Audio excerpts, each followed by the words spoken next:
Hey, it's Brian with the Midnight Mechanic. Today we're going to show you how to use a Nutsert tool.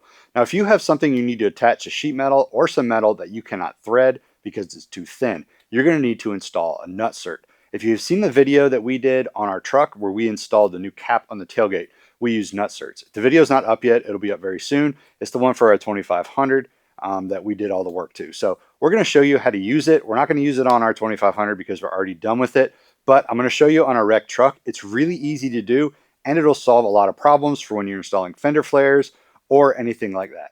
So here's the tool you're going to use to install the Nutsert. It has different dies that go on the end for different thread patterns. What you need to do is you need to swap out for the correct die.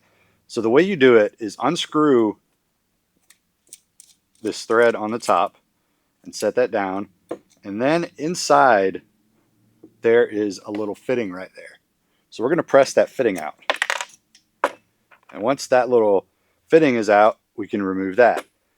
Then we're actually going to reuse this one, but I just wanted to show you. The way you reinstall it, slide it back in, align the holes up, and then just press that fitting all the way back in. Once that's all the way back in, thread it back on, tight, and now you're ready to go install your Nutsert. So here are some of the other tools I'm going to use. I'm going to use a center punch. That way my drill bit doesn't walk around on the sheet metal when I'm drilling the hole. I'm just going to use a tiny little hammer. I don't want to hit it too hard to damage the sheet metal, but I want a little dimple in there in order to drill that hole. Then I'm going to use my drill. I'm going to drill with a smaller bit first to do a pilot hole, and then I'm going to come back with the bigger drill. This is a 23/64. A lot of people might not have that in their drill bit kit. But you can use a 3/8. It might just be a little bigger and it might be a little bit sloppy, but I've heard you can make it work. But we're going to go ahead and use a 23/64 because that's the correct size. If you need to know the correct size for your drill bit, go ahead and do a Google search. There's tons of information to tell you the right size bit for the size Nutsert you're using. So we're going to go outside and I'll show you how to install it. So I'm going to show you how to install this right in the side of this old truck bed that we're about to scrap. I don't really have anything right now that needs a Nutsert, but I really want to show you guys how to do it, so I thought I'd just use it on this. What I'm going to do is I'm going to drill a pilot hole first, and I'm just going to put it anywhere because it doesn't really matter. So what I want to do is I want to hit it with a center punch, but don't hit it too hard because you don't want to distort the sheet metal. You just want a little tick in it, that way your drill bit won't walk around. So I'm just going to take this and tap it real lightly. That way I have a tiny little dot there that my drill bit will sit in without damaging the panel. If you come in here and just whack it really hard, you end up with distorted metal all the way around. You don't want that. You just want a little tick in there without any distorted metal. So now that we have that little bit right there, I can go ahead and drill a small hole with my pilot bit. Now I'm going to drill a pilot hole. I'm going to use a smaller drill bit. That way it's easy to center the big one. A lot of times with the big ones, it'll walk around a lot, but if you drill a little pilot hole, then it's easier to center the big drill bit. So what I'm going to do is I'm going to center this on that little punch mark I made. And then I'm going to go ahead and drill the little hole.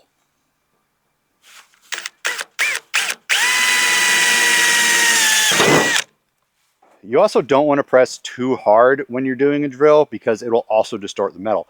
Just kind of let the drill do the work, give it a little bit of pressure, and wait till it walks all the way through. And don't let it jam all the way on the inside. I kind of did that a little bit. I wasn't really paying much attention because this is a scrap truck.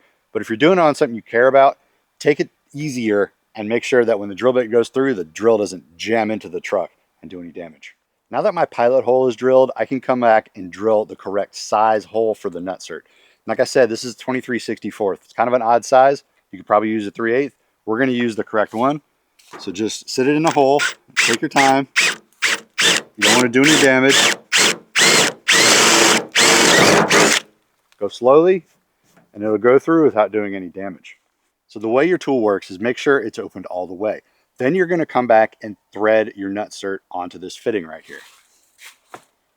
Just like this. You're going to put it on and thread it all the way down until it's all the way open and it's seated. Now we can go ahead and install it. So the way it works is you take it just like this and install it in that hole. Make sure it's seated flush with the body. Then pull back on it and squeeze it until these are flush with the inside of the tool. Then open it all the way back up and use this right here to unscrew the tool from the Nutsert. So there you go. That's the installed Nutsert. Sometimes it distorts the metal a little bit around the Nutsert, but that's just because it's expanding in the backside. You don't really need to worry about it as much because it doesn't expand too far, and more than likely if you're installing something, it's going to cover that little bit up. So don't worry about that too much. Just make sure that you don't push too hard and damage a larger area, because then you'll have a problem. But now this is installed and you're ready to install whatever it is with that bolt. So there's another tool you can use in your toolbox that can really save you. When we were installing that cap, I didn't actually have the tool, but I went ahead and ordered it because I've been wanting to order it anyway, and it came in handy. It installed it perfectly, and it's a really nice touch to the truck. So a lot of times you might be installing things like fender flares where you don't want to just drill into the body and have it rust. You want to install a little nutsert to make it on there stronger, so you don't have to worry about it falling out, and you really don't have to worry about digging into anything. It's a little bit extra work if you ever want to patch it up again to get it out, but at the same time, more than likely, you're not going to do that. But just know that ahead of time. Also, when you're putting it in, don't wrench it down super hard because these things can spin if you put too much torque on them. So just be careful. Don't over tighten them because getting a bolt out of a spinning nutsert is really difficult and you really don't want to deal with that. If there's anything else you'd like to learn about, post down below in the comments. Don't forget to follow us on Instagram at The Midnight Mech, TikTok at The Midnight Mechanic, and subscribe to our channel to see all our how-tos and our shows. We'll see you guys next time.